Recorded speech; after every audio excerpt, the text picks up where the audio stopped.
Oh boy, what do you have up your sleeve, Laura? Where are we going today? We are going to CAG Specialty Wood.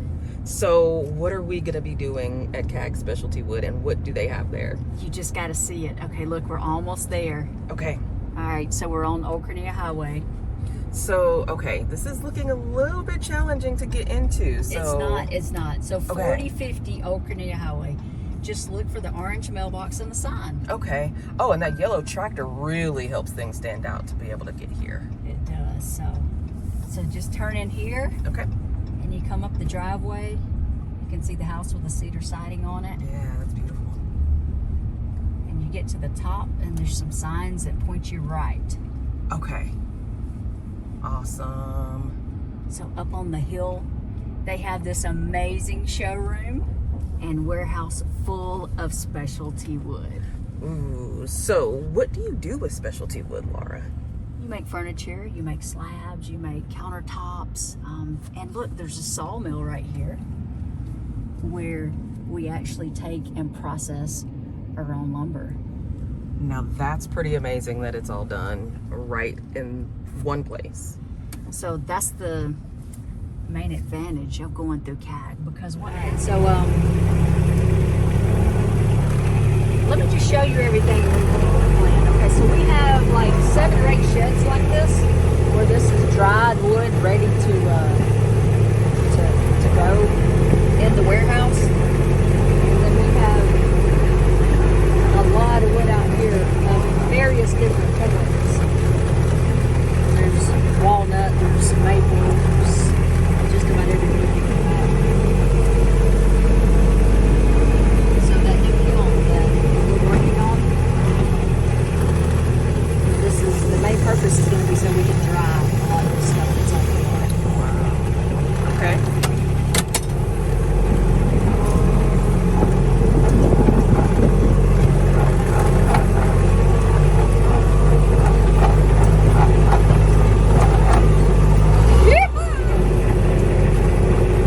Okay, so over here on this side, we've got some more wood stacked and drying, and this is our log yard.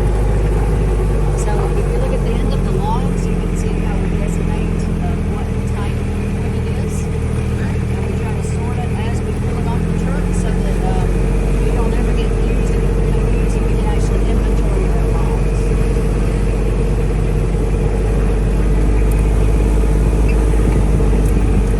That's the machine we use to unload the trucks.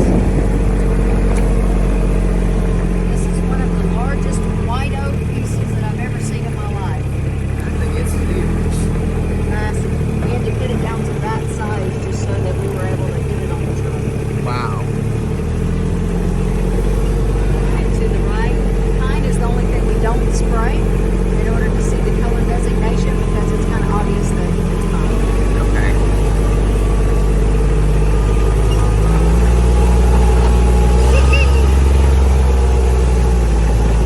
So we have some wood that's over here in the shade, and we like to put wood in the shade when it's first cut, because the sun, especially in the middle of the summer like we are right now, it will mess with the wood a little bit. So Okay.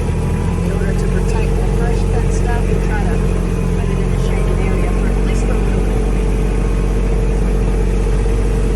Now, there was a gentleman that came in today with wood. Was his wood needing to be dried, or what was coming in So for that? he was the guy that came in today. He was actually trading out some wood. Okay. And this is something that happens a lot. Is a customer will actually hire one of those guys that come out with their portable sawmill, and they will cut the wood where it is. Well, what happens is those people don't charge that much money, so they don't sticker it properly, just like what we were looking at a while ago. They put the sticks too far apart, and then his final product after it had dried was like this. So he ended up with wood that doesn't have a lot of value. So what we did a little bit of trading out for him, because he also has powder beetles in his wood. Okay. So it needs to be kill dried or sanitized. So the difference with CAG is if we come and get your logs, we come and get them, we bring them on site, or you're welcome to drop them off either way.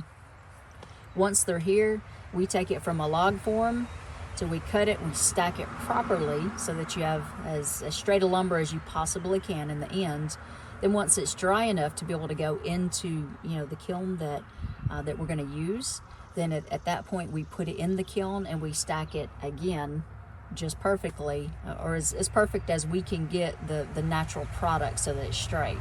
Then when it comes out of the kiln, then you have rough lumber. So at that point you decide if you want a plain and straight line, or if you want to keep your rough lumber, or what the final product that you want is going to be. So that's the difference with CAG start to finish versus if you try to, you know, go the cheap way out. A lot of times you end up with a product that's not usable. Gotcha. Well, thank you so much for that explanation, Laura. So we have 3 sawmills. We've got an LT40. This is our LT50. This is our main mill right here. And then we have our Hudson over here. We can cut up to 51 inches on this mill. So if you've got a log that's a lot bigger, this is not a standard mill. This is something that we cut much wider. That's our Hudson.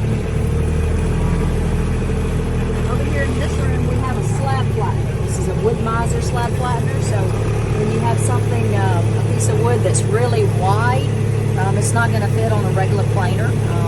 So this is what we're able to do for projects like boards that have been glued together, like maybe for a tabletop. You want them to be level on the top and, you know, on the bottom too, really, but especially the top. Also, this machine is perfect for slabs. So if you're looking to do just a solid board and it's wider, we can do up to 40 something inches on this one. So this is a machine that we use pretty much every day. So this is our kiln. So this is one of our kilns here. This is the iDry. So we can put up to 16-foot material in this one. This is a vacuum kiln. So there's a couple different types of kilns that we have here. The vacuum kiln is one that you can put wood in and it be of a higher moisture content to be able to put it in. And our other kiln, the dehumidification kiln, that's one that it has to be 18% or under to be able to put the wood in there. The desired dryness of the wood is typically between 7 to 10% is about where you want to be in order to have wood that's not too wet or not too dry. Because if it's too wet and you start to sand it, it will kind of get furry on you is what they call it. Okay. And also it will move. So if you have wood that's, you know, 15% above, especially when you start working with it, you can sand it, you can have it completely flat, even if it doesn't fur up on you, and it will twist and move. So you will have a coffee table or a final product that continues to move until it gets dry. Anything that you're working with, you're sanding, you're finishing, it needs to be down around 10% or less to be able to have a good working product. Awesome. Thank you. So this is where we're keeping a lot of our mantles that are drying. So we like to air dry things as long as we can.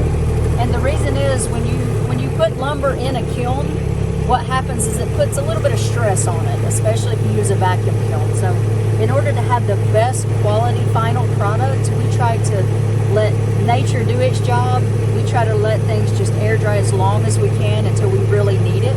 And then at that point, we'll put it in the kiln basically to sanitize it or to kill any bugs or insects that could have got on the wood. So at that point, we would put it in a warehouse, which everything in the warehouse is going to be ready to go. It's going to be dry, things that you can work with.